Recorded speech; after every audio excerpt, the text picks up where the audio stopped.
20 տարեկանում տնից դուրս վռնդվելով նա $1 գնեց լքված գնացք վերջին վագոնում անհավանական մի հայտնագործություն կար։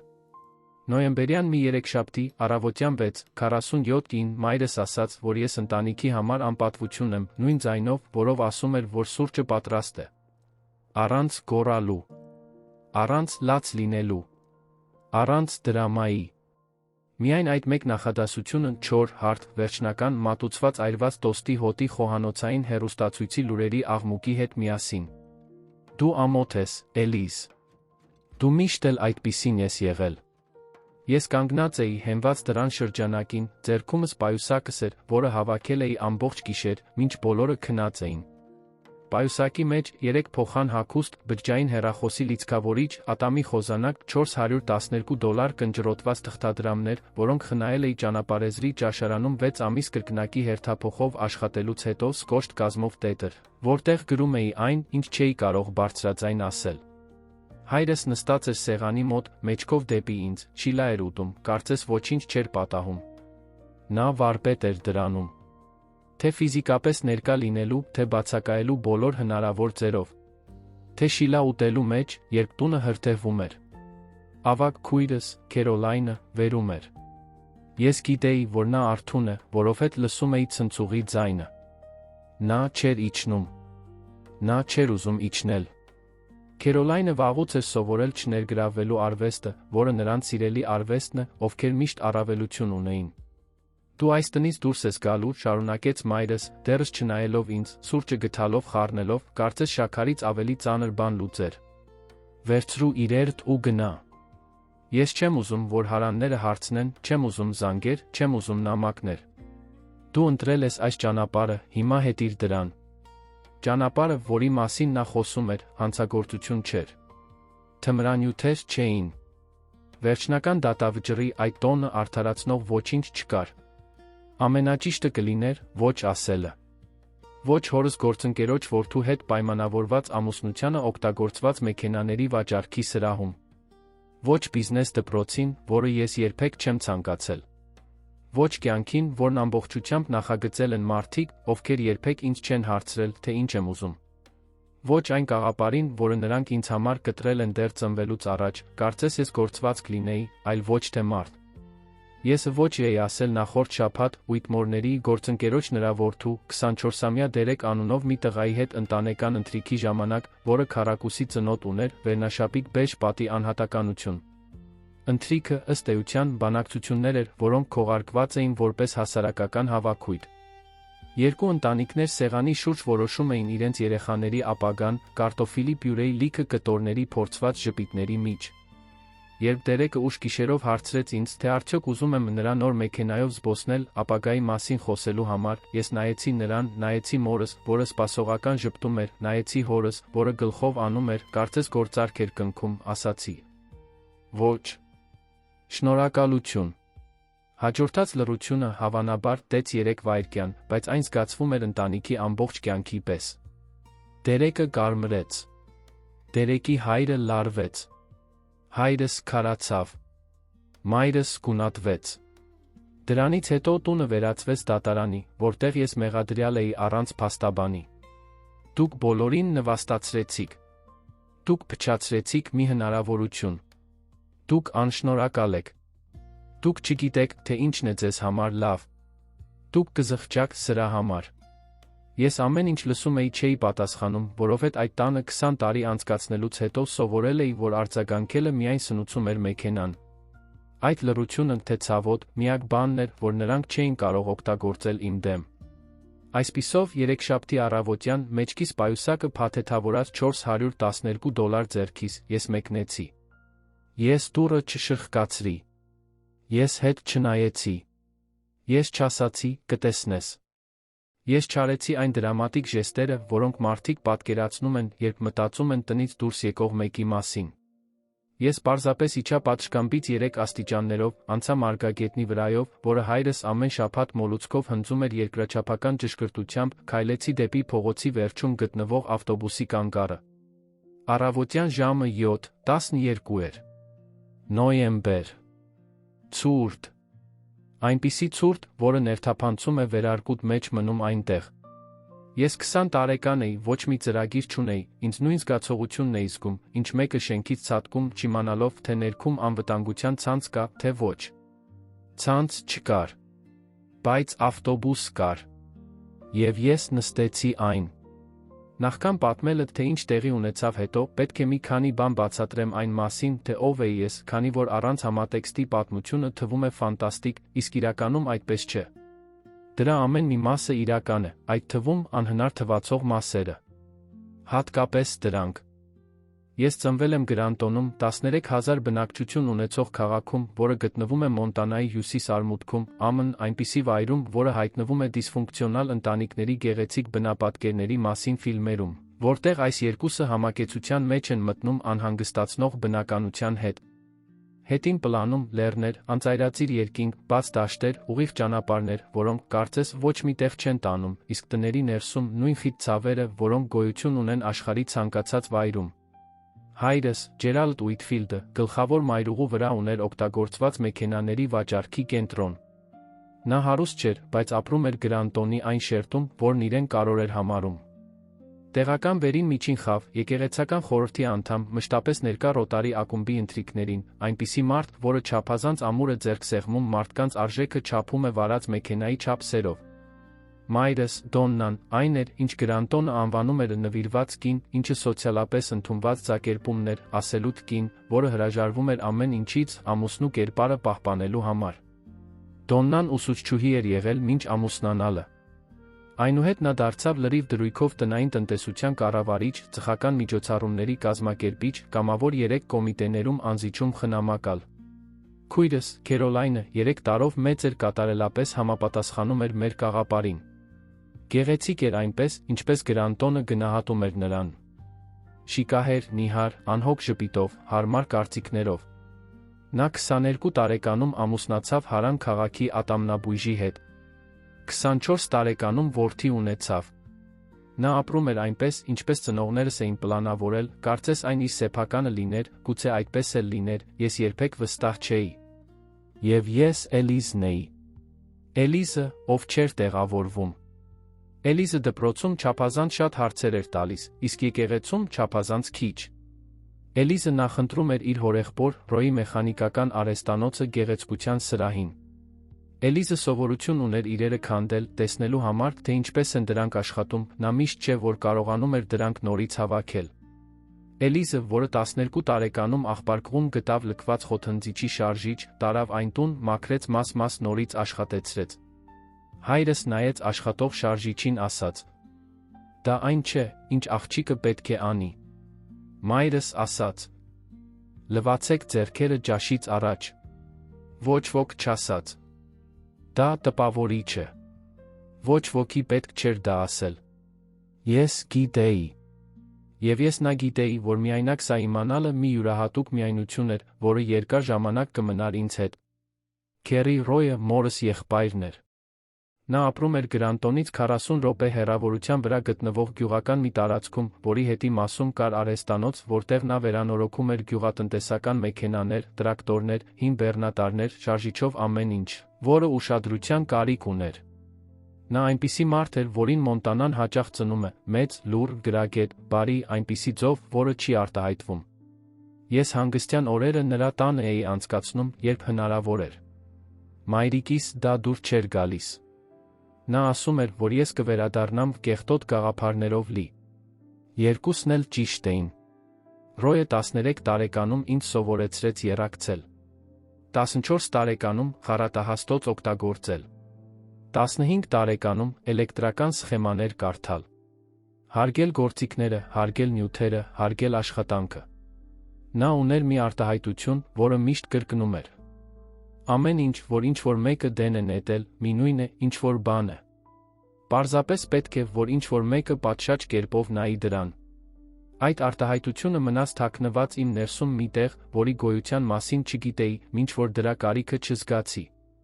Երբ այդ երեքշաբթի օրը տնից դուրս եկա, ավտոբուսը ինձ տարավ Միսուլա, որը իմ իմացած ամենամոտ մեծ քաղաքն էր։ Մեծ քաղաքը ճակերտների մեջ էր։ 70-ից մի քանի հազար բնակիչ։ Բայց Գրանտոնից հետո Միսուլան թվում էր մետրոպոլիս։ Ես սենյակ վարձեցի հյուրանոցում, գիշերը $28։ Հաշվարկեցի, $412 ինձ 2 շաբաթից էլ քիչ ժամանակ էր մնացել։ Երրորդ օրը ես աշխատանքի անցա որպես խոհանոցի օգնական մեքսիկական ռեստորանում։ Նվազագույն աշխատավարձ, առանց նպաստի, 10-ժամյա հերթափոխով։ Սեփականատիրոջ անունը Միգել էր, նա Չիխուահուայից էր, երբ հարցրի, թե արդյոք նա ինչ-որ մեկի կարիք ունի, նա ինձ նայեց հուսահատությունը նկատող օգնելու որոշում կայացնող մարդու արագ գնահատմամբ։ Գիտեք, թե ինչպես լվանալ ամանները։ Եղիր։ Գիտես ինչպես լռել, երբ բողոքելու ցանկություն ունես։ Եղիր։ Այն սկսվում է վաղը։ Ես այդ ռեստորանում աշխատեցի 14 ամիս։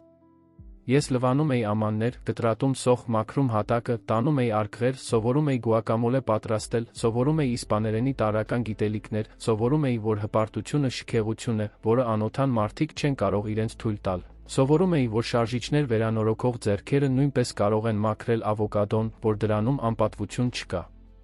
Ի վերջո ես վարձակալեցի սովորական սենյակ մի տան մեջ, որտեղ մենք ապրում էինք 3 այլ մարդկանց հետ։ 2 համալսարանի ուսանողներ Դեյլ անունով մի տարեց տղամարդ, որն աշխատում էր փոստային բաժանմունքում, ուներ բացարձակ լռության հազվագյուտ ունակություն, առանց թշնամաբար տրամադրվելու։ Մենք կիսում էինք խոհանոցը, լոգարանը, լուր համաձայնությունը, որ ոչ ոք չափազանց շատ հարցեր չէր տալիս միմյանց կյանքի մասին։ Այդ ընթացքում ես չեմ խոսել ընտանիքիս հետ։ Ոչ մի անգամ։ Մայրս չզանգեց։ Հայրս չզանգեց։ Քերոլայնը չզանգեց։ Ես էլ չէի հետաքրքրվում։ Քերի Ռոյը մեկ անգամ զանգահարեց, իմ հեռանալուց 3 ամիս անց։ Զրույցը կարճ տեց։ Դու ողջ ես։ Թաս։ Դուք ուտում եք։ Թաս։ Ձեզ որե բան պետք է։ Ոչ։ Դա սուտ է։ Բայց ոչինչ։ Եթե ինչ-որ բանի կարիք ունես, զանգահարիր։ Ամեն ինչ կարգին է։ Էլի՞ց։ Գյուղական։ Ամեն ինչ, որ ինչ-որ մեկը դեն է նետել, մի նույն է, ինչ-որ բան է։ Ես անջատեցի հեռախոսը, լաց եղա ընդհանուր տան լոգարանում, նստած սառը հատակին, այնքան ժամանակ, որքան անհրաժեշտ էր։ Հաջորդող ամիսները ես կանվանեի ֆունկցիոնալ գոյատում։ Ես աշխատեցի, քնում էի, ուտում, կրկնում էի նույն ռեժիմը։ Դա կյանք չէր, լրիվ իմաստով։ Դա պահպանում էր։ Մարմինս կերակրել, վարձս վճարել, հոգսս քիչ թե շատ անվնաս պահել։ Բայց ներսումս ինչ-որ բան շարժվում էր։ Դանդաղ, ինչպես բետոնի տակ ընկած արմատը, առանց շտապելու, առանց թույլտվություն խնդրելու։ Ազատ օրերին ես գնում էի Միսուլայի ծայրամասում գտնվող մի աղբանոց։ Հսկայական հողատարածք, շրջապատված փշալարով լի մեքենաների, բեռնատարների, գյուղատնտեսական մեքենաների, կենցաղային տեխնիկայի աննկատելի մետաղական կոնստրուկցիաների կմախքներով։ Սեփականատերը Հենք անունով մի մարդ էր, որը կարծես կառուցված էր նույն մասերից, որոնք վաճառում էր ամուր եզրերին ժանգոտած կենտրոնում ֆունկցիոնալ։ Ես այնտեղ գնացի ոչ թե ոչինչ գնելու։ Ես գնացի նայելու։ Քայլելու դիակների միջով զգալու այն, ինչ զգում էի մանկուց, երբ բախվում էի լքված առարկաների, այն վստահությունը, որ ներսում հնարավորություն կար։ Որ մետաղի յուրաքանչյուր ծրված կտոր, յուրաքանչյուր խլված շարժիչ, յուրաքանչյուր ժանգոտած կառույց դեռս ինչ-որ բան էր։ Հենկը թույլ էր տալիս, որ ես ազատորեն թափառեի։ Երբեմն մենք զրուցում էինք։ Նա պատմեց, որ աղբանոցը 40 տարի ընտանիքինն էր, որ իր հայրը սկսել էր, գնելով վթարված մեքենաներ, դրանք քանդելով, մասեր վաճառելով, որ բիզնեսը վերածվել էր այդ 5 ակր մեխանիկական գերեզմանոցի։ Մարդկանց մեծ մասը աղբ է տեսնում, մի օր ասաց Հենկը, վառելով ծխախոտը, հենվելով 1970 ականների Շրոլետի պատյանին։ Դուք ուրիշ բան եք տեսնում։ Ես տեսնում եմ, թե ինչ կարող է լինել։ Այո։ Ես էլ էի այդպես մտածում, երբ փոքր էի։ Հետո հոգնեցի դրանից։ Քան տեսնել հնարավորություն այնտեղ, որտեղ միայն ժանգոտած երկաթ կա։ Դա ուժասպառ է, գիտես։ Լինել միակը, ով տեսնում է այն։ Ես գիտեի։ Հենկն էր, որ ինձ պատմեց գնացքի մասին։ Շաբաթ օր էր, վաղ գարուն, գրեթե 16 ամիս անց այն բանից, երբ ես լքել էի տունը։ Ես աղբանոցում էի զննում էի գեներատորը, որը կարծում էի կարող եմ փրկել, երբ Հենկը մոտեցավ ինձ, ձեռքին մի կտոր թուղթ։ Էլիս, դու սիրում ես անհնարին բաներ, այնպես չէ՞։ Դա կախված է անհնարին ի տեսակից։ Նայեք սրան։ Դա քաղաքային տեղեկագրից կտրված գովազդ էր։ Այն տեղեկագրերից մեկը, որը ոչ ոք չի կարդում, տպագրված էժան թղթի վրա, բաժանված քաղաքապետարանում փոստում։ Գովազդում ասվում էր. լքված ապրանքների քաղաքային աճուրդ։ Լոտ 47։ Շահագործումից հանված երկաթուղային գնացք, որը բաղկացած է մեկ շոգեքարշից 4 վագոնից, գտնվում է նախկին հյուսիսային լեռնային երկաթուղու գծին հարակից համայնքային հողատարածքում, Գրանտոն ու Այդփայն հատվածում, դասակարգում մետաղի ջարդոն, վիճակ, անգործունակ, նվազագույն առաջարկը $1,001 $1 Մեկ շոգեքարշ 4 վագոն $1-ով։ Ես նայեցի Հենկին։ Սա լուր է։ Դա լուրջ է այն առումով, որ ոչ ոք դա չի ուզում։ Այդ գնացքը 20 տարի է, ինչ այնտեղ է կանգնած։ Գիծը փակվեց, ընկերությունը սնանկացավ, հողը լքվեց։ Քաղաքը ցանկանում է ազատվել դրանից, քանի որ գումար է ծախսում հողի սպասարկման վրա, առանց այն ոչնչի համար օգտագործելու։ Իսկ գնացքը։ Գնացքը դեռ այնտեղ է։ Ժանգոտած։ Շուրջ բոլորը մոլախոտեր են աճում։ Վագոնները դեռ գրեթե անվնաս են։ Չգիտեմ շոգեքարշի մասին։ Տարիներ շարունակ ոչ ոք այնտեղ չի եղել։ Եվ որտեղ է այն գտնվում։ Ու Այդփայնի մոտ։ Գիտեք, թե դա որտեղ է։ Ես գիտեի։ Ու Այդփայնը Գրանտոնից փոքր քաղաք էր, գրեթե ուրվական քաղաք, մոտ 50 կիլոմետր հեռավորության վրա։ Այնտեղով անցնող երկաթուղին կառուցվել էր 20-րդ դարի սկզբին, փայտանյութ հանքաքար տեղափոխելու համար, տասնամյակներ շարունակ անկանոն էր գործել, 90-ականներին հանվել էր շահագործումից։ Մշուշոտ հիշում էի, թե ինչպես երեխա ժամանակ ճանապարհի եզրին ժանգոտած ռելսեր տեսա, երբ Քերի Ռոյի հետ գնացի այդ տարածքում որոշ աշխատանքներ կատարելու։ Ինչու ես սա ինձ ցույց տալիս։ Հենկը ուսերը թոթվեց։ Որովհետև դու միակ մարդն ես, ում ես ճանաչում եմ, ում բավականաչափ խելագար ես, որ տեսնում ես լքված գնացքը մտածում։ Ես դա եմ ուզում։ Նա ճիշտ էր։ Ես ուզում էի։ Ոչ անմիջապես։ Ոչ թե այն հստակ վստահությամբ, որը բնորոշ է նրան, ով գիտի, թե ինչ է անում։ Այդ ներքին ձգողականությամբ, որը երբեմն թվում է բնաստ, երբեմն խելագարություն, գուցե երկուսն էլ միաժամանակ է։ Հաջորդ կիրակի օրը ես գնացի ու Այդփայն։ Ես ավտոստոպով նստեցի հյուսիս գնացող մի բեռնատարի վարորդի, որը ինձ իջեցրեց քաղաքի ծայրամասում, ասելով հաջողություն բառը, որն ավելի շատ հնչում էր որպես իմ ցավակցությունները։ Ու Այդփայնը այլս քաղաք չէր ֆունկցիոնալ իմաստով։ Այն կիսակառույց շենքերի հավաքածու էր գլխավոր փողոցի շուրջ, որտեղ ավելի շատ փոսեր կային, քան ասֆալտ։ Փակ խանութ։ Բենզալցակայան, որը դեռս գործում էր ինչ-որ տնտեսական հրաշքով։ Տուն, որտեղ ինչ-որ մեկը ապրում էր, դատելով պատուհանի վարագույրից բակում գտնվող շանից։ Մնացածը լռություն էր։ Ես քայլում էի հին հետքերով ընթացող կեղտոտ ճանապարհով, որն այժմ գրեթե անտեսանելի էր թփերի տակ։ Այն մոտ 2 կիլոմետր երկարություն ուներ։ Տեղանքը մեղմորեն բարձրանում էր, շրջապատված սոճիներով, չոր թփերով։ Եվ հետո ես տեսա։ Գնացքը գտնվում էր մակերեսային հովտում, մի տեսակ երկաթուղային կողքի վրա, որը հավանաբար բեռնման կետ կամ տեխնիկական կանգառ է եղել։ Ռելսերը դեռ այնտեղ էին, ծածկված բուսականությամբ, բայց ներկա։ Շոգեքարշը առջում էր, մեծ, մուգ, դիզելային տիպի, որն օգտագործվում էր բեռնատար գծերում 60-ական, 70-ական թվականներին։ Դրա հետում 4 վագոն։ 3 բեռնատար վագոն, փակ, սահող կողային դռներով։ Եվ վերջինը, որը տարբերվում էր մյուսներից, որը կարծես ուղղորատար կամ ծառայողական վագոն էր, պատուհաններով հետի հարթակով։ Ամեն ինչ ծածկված է ժանգի, մոլախոտերի ժամանակի մեջ։ Ես մի քանի րոպե կանգնած նայում էի այնտեղ։ Այն գեղեցիկ չէր։ Ոչ ավանդական իմաստով։ Այն իրերի յուրահատուկ գեղեցկությունն էր, որոնք լքվածությունից հետո գոյատում էին, առանց իրենց ձը կորցնելու։ Շոգեքարշը դեռս ներկայություն ուներ։ Վագոնները դեռս կառուցվածք ունեին։ Անիվները դեռս գծերի վրա էին։ Մետաղը, չնայած ժանգին, դեռս մետաղ էր։ Ամեն ինչ, որ ինչ-որ մեկը դեն է նետել, մի նույն է, ինչ-որ բան է։ Այդ պահին նույն վստահությամբ, որով ճաշի սեղանի շուրջ Դերեկ Ուիտմորին ոչ էի ասել, ես գիտեի, որ այդ գնացքը իմն էր։ Ոչ թե որովհետ ես դրա իրավունքն ունեի։ Ոչ թե որովհետ դա իմաստ ուներ։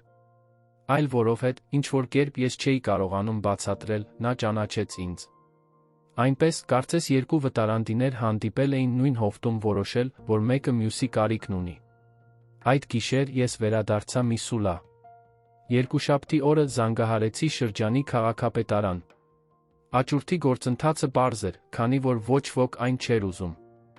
Ես լրացրի ձաթղթեր։ Ներկայացրի իմ անձը հաստատող փաստաթուղթը։ Վճարեցի $1։ 1 իրական դոլար կանխիկ, որը դրեցի քաղաքապետարանի դրամարկղի վրա, վաճառողի առջ, որը նայում էր ինձ այնպես, կարծես ես տոմս էի գնում դեպի Մարս։ Հասկանում եք, որ ստանձնում եք մոտ 200 տոննա քաշով երկաթյա կառույցի պատասխանատվությունը, որը գտնվում է դժվարամատչելի տարածքում։ Հասկանում եմ։ Եվ շրջանը չի կրելու հեռացման, պահպանման, շրջակա միջավայրի մաքրման կամ որևէ տեսակի աջակցության ծախսերը։ Հասկանում եմ։ Եվ եթե կառույցը ռիսկ է ներկայացնում, կարող է շրջանը պահանջել դրա հեռացումը իր սեփական հաշվին։ Հասկանում եմ։ Նա ինձ փոխանցման փաստաթուղթը մեկնեց այնպիսի արտահայտությամբ, որը հուշում էր, որ ձեռքերը լվանում էր այդ հարցից։ Ես քաղաքապետարանից դուրս եկա մի կտոր թուղթ ձեռքիս, որի վրա գրված էր, որ ես գնացք ունեմ։ Նա 21 տարեկան էր, աշխատում էր որպես խոհանոցի օգնական, ապրում էր վարձակալած սենյակում Մոնտանայի ուրվական քաղաքի մոտ գտնվող հովտում, ուներ դիզելային շոգեքարշ 4 լքված վագոն։ Եթե սա խելագարություն չէ, ապա գոնե թաղամասի խելագարությունը։ Հաջորդ շաբաթավերջին ես վերադարձա գնացք։ Այս անգամ պատրաստված։ Կոշիկներ, ձեռնոցներ, լապտեր, հիմնական գործիքներ, ջուր, օրվա համար անհրաժեշտ սնունդ։ Ես ավտոստոպով հասա ու այգփայն իջա հովիտ։ Առաջին առաջադրանքը գնահատումն էր։ Շոգեքարշը ամենաշատ վնասված բաղադրիչն էր։ Մեծ դիզելային շարժիչ, որը հավանաբար տասնամյակներ շարունակ չէր աշխատում։ Շասիի վրա ուժեղ կոռոզիա։ Հասանելի, բայց վատ թարացած խցիկ։ Ժանգոտած կառավարման վահանակներ, պատրված նստատեղեր, կոտրված ապակիներ։ Ես մեխանիկական ինժեներ չէի, բայց մեքենաների հետ բավականաչափ փորձ ունեի հասկանալու համար, որ այդ շարժիչի վերականգնումը տարիներ շարունակ տող նախագիծ կլիներ, եթե դա ընդհանրապես հնարավոր լիներ։ 3 բեռնատար վագոնները տարբեր վիճակում էին։ Առաջինի տանիքը մասամբ փլուզված էր։ Երկրորդի տանիքը համեմատաբար անվնաս էր, գործող դռներով դատարկ ներքին հարդարանքով, բացառությամբ հողի, 4 տերների այն բանի հետքերի, որ կենդանիները այն օգտագործել են որպես ապաստարան։ Երրորդը գտնվում էր միջանկյալ վիճակում, ամուր կառույց, բայց մի անկյունում ջրի ներթափանցմամբ, որը վնասել էր հատակը։ Եվ հետո եկավ 4-րդ կարգը։ Վերջինը։ Տարբերվողը։ Ես դիտավորյալ թողեցի այն վերջում, չգիտեի ինչու։ Դրածի մեջ ինչ-որ բան ինձ այլ կերպ էր գրավում։ Այն մի փոքր ավելի փոքր էր, քան բեռնատար վագոնները, կողային ապակիներով, որոնց մեծ մասը կոտրված էր, բայց որոշները անվնաս, կողային դուռով, պաշտպանիչ ճաղաշարով հետի հարթակով։ Դուռը խրված էր։ Ոչ թե կողպեքով էր կողպված, այլ խրված էր ժանգի ծրվածության պատճառով։ Ինձ լծակ 15 րոպե ջանք էր պետք այն բացելու համար։ Երբ բացեցի այն, հոտը, որը դուրս եկավ, տարբերվում էր մյուս վագոններից։ Դա պարզապես բորբոս կեղտ չէր։ Կար ինչ-որ ավելին։ Հին, փայտ, թուղթ, ինչ-որ օրգանական մի նույն ժամանակ պահպանված բան։ Ես լապտերը ձեռքին մտա ներս։ Եվ ես կանգ առա։ Վերջին վագոնի ներսը դատարկ բեռնաղցիկ չէր։ Այն վերափոխված տարածք էր։ Ինչ-որ մեկը որոշ պահի այդ վագոնը վերածել էր գրասենյակի, արհեստանոցի բնակարանի մեջ ընկած մի բանի։ Մի պատի երկայնքով փայտե աշխատանքային սեղան կար, վերում դարակներով։ Մյուս պատին նեղ երկհարկանի մահճակալ կար, մաշված ներքնակով, բայց ամբողջական շրջանակով։ Մի անկյունում փոքրիկ կերոսինային վառարան կար։ Պատին ամրացված էր ծալովի սեղան։ Եվ կային տուփեր։ Շատ տուփեր։ Հիմնականում պատրաստված են փայտից, կափարիչները մեխված կամ ամրացված են։ Դարակված են վաճառասեղանի տակ, դարակների վրա, երկհարկանի մահճակալի կողքին։ տարբեր չափերի տուփեր, ծածկված փոշու մեջ, բայց թվում էր, թե անվնաս։ Ես մոտեցա աշխատանքային սեղանին։ Մակերեսին, փոշու տակ, կային առարկաներ, որոնք ես չէի սպասում։ Գործիքներ։ Ճշգրիտ գործիքներ։ Ժամագործի մեծացուցիչ։ Փոքրիկ պտուտակահաններ։ Քստիկներ։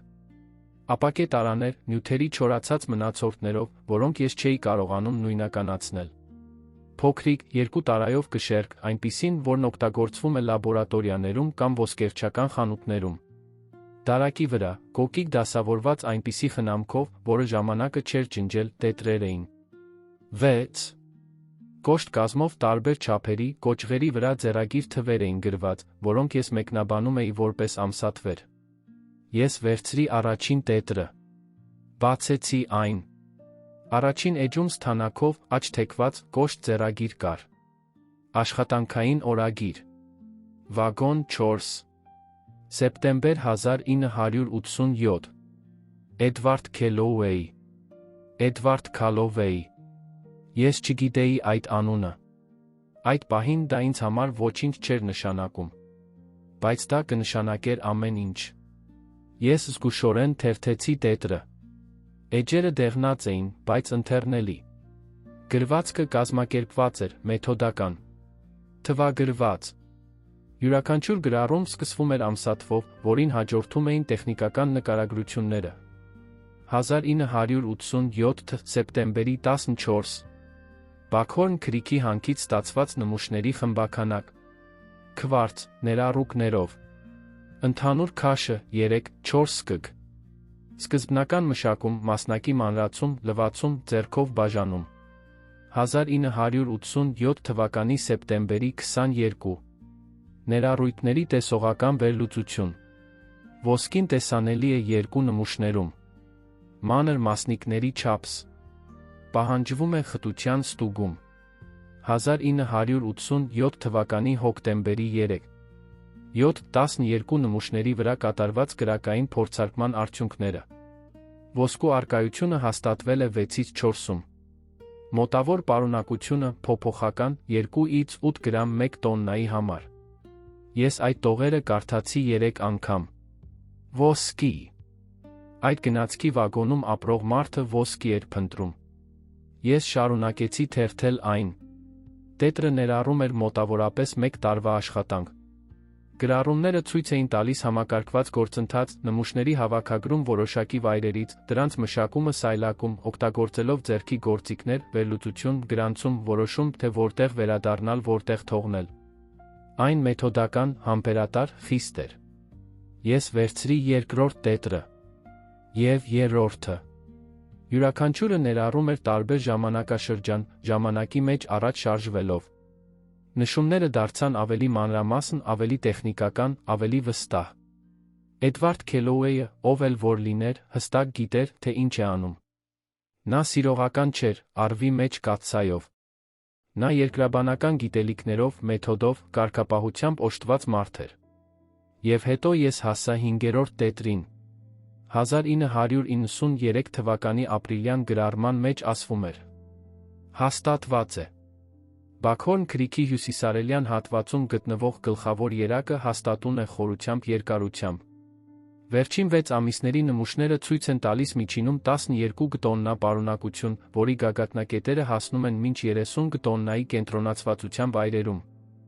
Սա իրական հանքավայր է։ Ոչ թե սահմանային։ Իրական։ Եվ ստոր, առանձին տողով։ Խնդիր, ես միջոցներ չունեմ այն արդյունահանելու։ Ես կապիտալ չունեմ։ Ես սարքավորումներ չունեմ։ Այս պահին ես նույնիսկ իրավական կարգավիճակ չունեմ։ Այն, ինչ ես ունեմ, տեղանքն է, տվյալները, վստահությունը։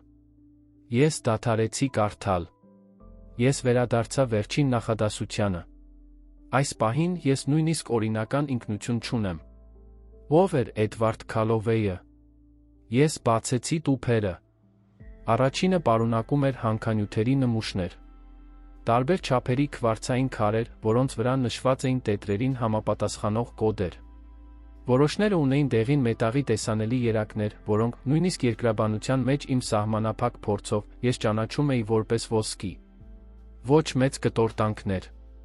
Նուրբ երակներ, ներառումներ, մասնիկներ, որոնք տեսանելի էին ապարի որոշակի ճեղքերում։ Երկրորդ տուփը պարունակում էր քարտեզներ։ Տարածաշրջանի տեղագրական քարտեզներ, տպագրված մեծ թղթի վրա, ուշադիր ծալված։ Դրանց վրա ձեռքով նշված նշումներ, նմուշարման կետեր, երակների գծեր, նշումներ ապարի տեսակի, թեքության անկյունների, գնահատված խորությունների վերաբերյալ։ Դա մի մարդու աշխատանք էր, ով տարիների ընթացքում համակարգված կերպով քարտեզագրել էր ամբողջ տարածքը։ Երրորդ արկղում անձնական իրեր կային։ Մի քանի բան մաշված կաշվե դրամապանակ, առանց փաստաթղթերի, միայն մի քանի $5 գրադարանային քարտ, ինձ անծանոթ քաղաքից։ Սպիտակ լուսանկար, երիտասարդ կնոջ, որը նստած էր պատշգամբում ժպտում էր, իսկ հետի մասում գրված էր «Էդին, սիրով»։ Կանգ առած ձեռքի ժամացույց։ Սափրիչ։ Ակնոց։ Չորրորդ արկղը ավելի ուշադիր էր կնքված, քան մյուսները։ Եզրերին բարակ մեխեր էին խրված, կարծես այն կնքված էր հեշտությամբ չբացվելու մտադրությամբ։ Ես օգտագործեցի պտուտակահանը, կափարիչը թուլացնելու համար։ Ներսում, կտորով փաթաթված, ապակե տարաներ կային։ 12 հատ։ Յուրաքանչյուրը կնքված էր մոմով։ Յուրաքանչյուրի վրա պիտակավորված էր ամսաթիվ կոդ։ Շշերի ներսում կային փոշի դեղին մետաղի մանր հատիկներ։ Մշակված ոսկի։ Շատ բան չէ։ Բավարար չէ առանձնատուն գնելու համար։ Բայց իրական։ Շոշափելի։ Տարիների համբերատար աշխատանքի արդյունքը մի մարդու, ով միայնակ ապրել էր գնացքի վագոնում, գաղտնի որոնումներ էր կատարել, ամեն ինչ գրանցել, ամեն ինչ պահել, հետո, կարծես, անհետացել։ Ես նստած էի գնացքի վագոնի հատակին։ Լապտերը տարօրինակ ստվերներ էր գցում պատերի վրա։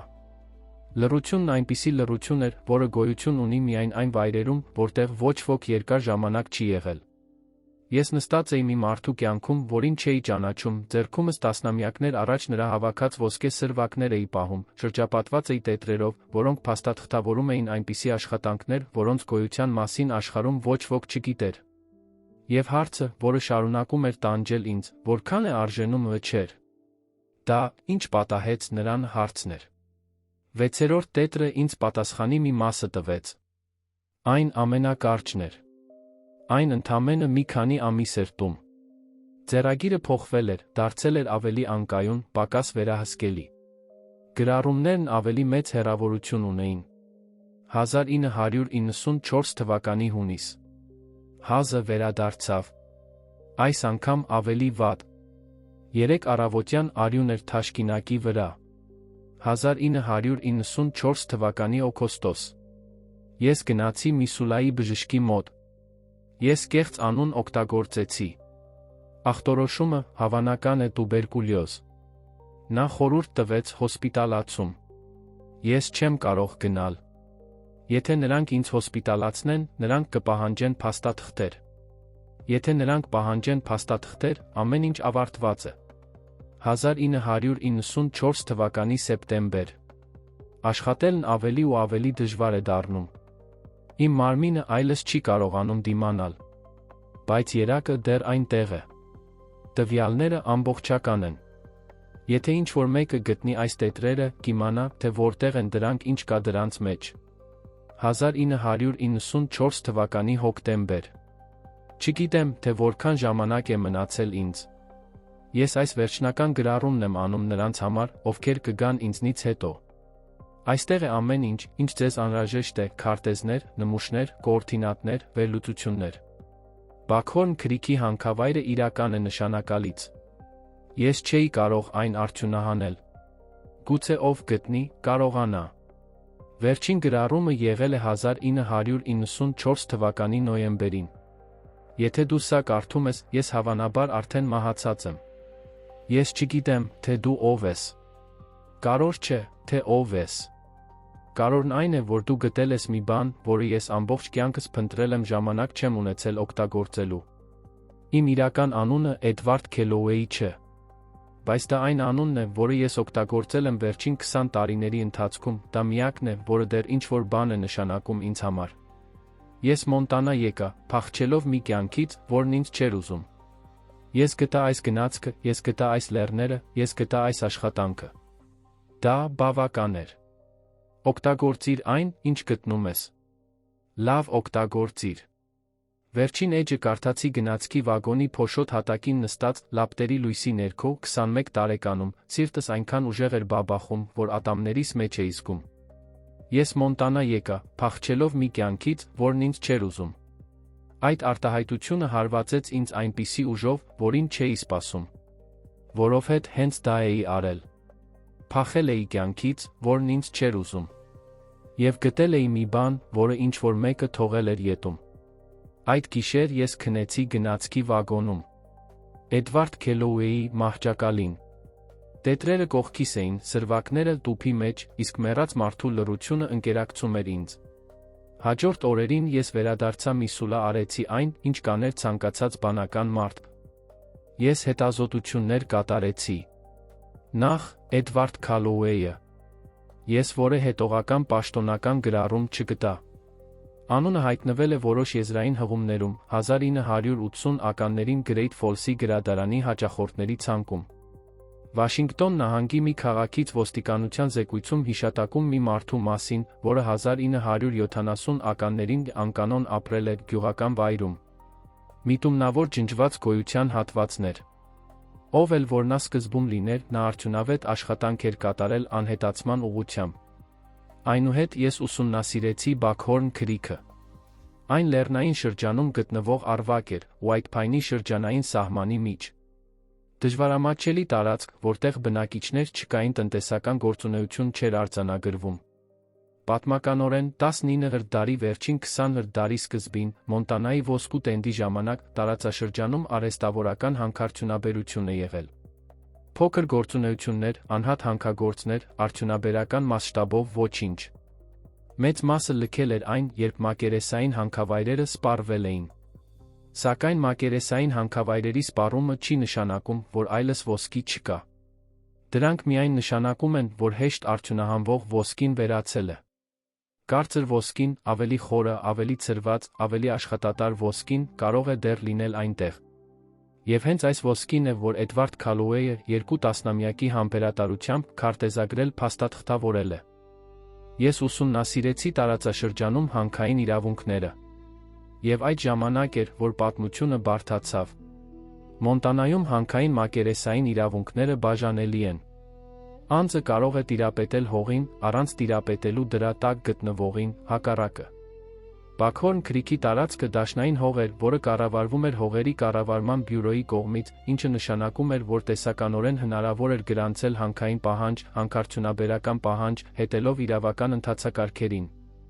Ընթացակարգը բյուրոկրատական էր, բայց մատչելի։ Ցանկացած ամերիկացի քաղաքացի կարող էր հանքային հանքավայր գտնել բաց դաշնային հողերի վրա, սահմանազատել տարածքը, գրանցել պահանջը շրջանի բոմի մոտ ստանալ հետախուզման իրավունքներ։ Ինչ-որ բան, որ Էդվարդ Քելոուեյը, չունենալով իրավական ինքնություն, չէր կարողացել անել։ Եվ որ ես, Էլիս Ուիտֆիլդս, վավերական անձնագիր ունեցող ամերիկացի քաղաքացի, կարող էի։ Ես 3 շաբաթ անցկացրի օրենսդրությունն ուսումնասիրելով։ Ես կարդացի Մոնտանայի հանքարդյունաբերական պահանջների մասին ամեն ինչ, ինչ կարողացա գտնել։ Ես գնացի Միսուլայի հանրային գրադարան, տեղական բոմ գրասենյակ, շրջանի քարտուղարի գրասենյակ։ Ես հարցեր տվեցի։ Ես նշումներ արեցի։ Ես քարտեզներ գծեցի։ Ես համեմատեցի Քալոուեյի տետրերի կոորդինատները պաշտոնական երկրաբանական քարտեզների հետ։ Տվյալները համընկնում էին։ Նրա քարտեզագրված տարածքում գրանցված հանքային պաշարներ չկային։ Այն բաց էր։ Ինձ գումար էր պետք գրանցման ծախսերի համար։ Գործընթացը թանկ չէր կայուն աշխատանք ունեցող մեկի համար, մի քանի $1000 վճարների, հողաչափության թղթաբանության համար։ Բայց խոհանոցի օգնականի համար, որը վաստակում էր նվազագույն աշխատավարձ հազիվ կարողանում էր վարձը վճարել, դա իսկական կարողություն էր։ Այդ ժամանակ ես որոշում կայացրի, որը կփոխեր ամեն ինչ։ Ես զանգահարեցի հորեղբայր Ռոյին։ Քերի, ինձ օգնություն է պետք։ Ինչպիսի՞։ Օգնություն։ Ես նրանց ամեն ինչ պատմեցի։ Գնացքը, վագոնը, տետրերը, նմուշները, քարտեզները, ոսկին, Ռոյը այնքան երկար լուր էր, որ ես կարծեցի, թե կապը խզվել է։ Դա… Ես այստեղ եմ։ Մշակում եմ։ Գիտեմ, որ խելագարություն է հնչում։ Այո, կարծես թե։ Բայց դու երբեք հորինողներից չես եղել։ Եթե դու ասում ես, որ տետրերը գոյություն ունեն, նմուշները գոյություն ունեն, ես քեզ հավատում եմ։ Ինձ գումար է պետք պահանջը գրանցելու համար։ Եվ ինձ անհրաժեշտ է մեկը, ով գիտի մեքենաների մասին, որպեսզի օգնի ինձ գնահատել, թե ինչն է հնարավոր։ Որքան է ձեզ անհրաժեշտ։ Ես գինը նշեցի։ Ես սա ունեմ, ասաց նա։ Սա գրեթե ամենն է, ինչ ես ունեմ, բայց ես սա ունեմ։ Քերի, չեմ կարող երաշխավորել, որ դա ինչ-որ բանի կհանգեցնի։ Էլիս, ես ամբողջ կյանքս անցկացրել եմ այնպիսի բաներ վերանորոգելով, որոնք բոլորը կարծում էին, որ անդառնալի են։ Երբեմն դա ստացվում է, երբեմն ոչ։ Բայց եթե չփորձես, դա երբեք չի ստացվում։ Ռոյը մի սուլա ժամանեց հաջորդ շաբաթ։ Նա 6 ժամ վարեց գործիքներով լի բեռնատարով, օժտված լինելով այն անսասան հանգստությամբ, որը նման էր ամեն ինչ տեսած որոշած, որ ոչինչ այլս չի վախեցնի իրեն։ Մենք միասին գնացինք գնացքի վագոն։ Ռոյին Քալուեի տետրերը զննելիս դիտելը մի փորձառություն էր, որը ես միշտ կհիշեմ։ Նա դանդաղ կարդում էր, մատը սահեցնելով գծերի վրայով, կանգ առնելով տեխնիկական նշումների վրա, դրանք համեմատելով քարտեզների հետ։ Ռոյը երկրաբան չէր, բայց նա մի մարդ էր, որն իր ամբողջ կյանքն անցկացրել էր հողի, ապարի, մետաղի մեքենաների հետ գործ ունենալով։ Նա նյութերը հասկանում էր ինտուիտիվ ձով, որը ոչ մի դիպլոմ չի կարող փոխարինել։ Երբ նա ավարտեց ամեն ինչ զննելը, նստեց վագոնի հետի հարթակին, ծխախոտ վառեց, նայեց լեռներին։ Այդ մարդը գիտեր, թե ինչ է անում, ասաց նա։ Գիտեմ։ Եվ դուք ուզում եք շարունակել այն, ինչ նա սկսել է։ Ես ուզում եմ։ Դա դժվար է լինելու։ Դա թանկ է լինելու։ Դա երկար ժամանակ է պահանջելու։ Գիտեմ։ Ինչ անել, եթե այնտեղ ոչինչ չկա։ Այնպես որ, գոնե ես փորձեցի։ Ռոյը նայեց ինձ այնպիսի արտահայտությամբ, որը ես ճանաչեցի։ Դա նույնն էր, ինչ նա ուներ, երբ ես 12 տարեկան էի, նրան բերեց մի փչացած շարժիչ, վստահ լինելով, որ այն կաշխատի, սիրո հարգանքի խառնուրդ մի փոքր այս աղջիկը ինձ խնդիրներ է ստեղծելու արտահայտությունը։ Լավ, ասաց նա։ Գնանք։ Հանքարդյունաբերական պահանջի գրանցման գործընթացը տեց 2 ամիս։ Այն ներառում էր բոմ գրասենյակ կատարվող այցելություններ, տարածքը նշագրել ցցերով ցուցանակներով, ըստ օրենքի պահանջի, վճարների վճարում, փաստաթղթերի ներկայացում, սպասել։ Մինչդեռ ես Ռոյը սկսեցինք աշխատել գնացքի վրա։ Որովհետև գնացքը ավելին էր, քան պարզապես մի վայր, որտեղ ես տետրեր էի գտնում։ Գնացքը իմ բազան էր։ Այն տունն էր։ Այն իմ արհեստանոցն էր։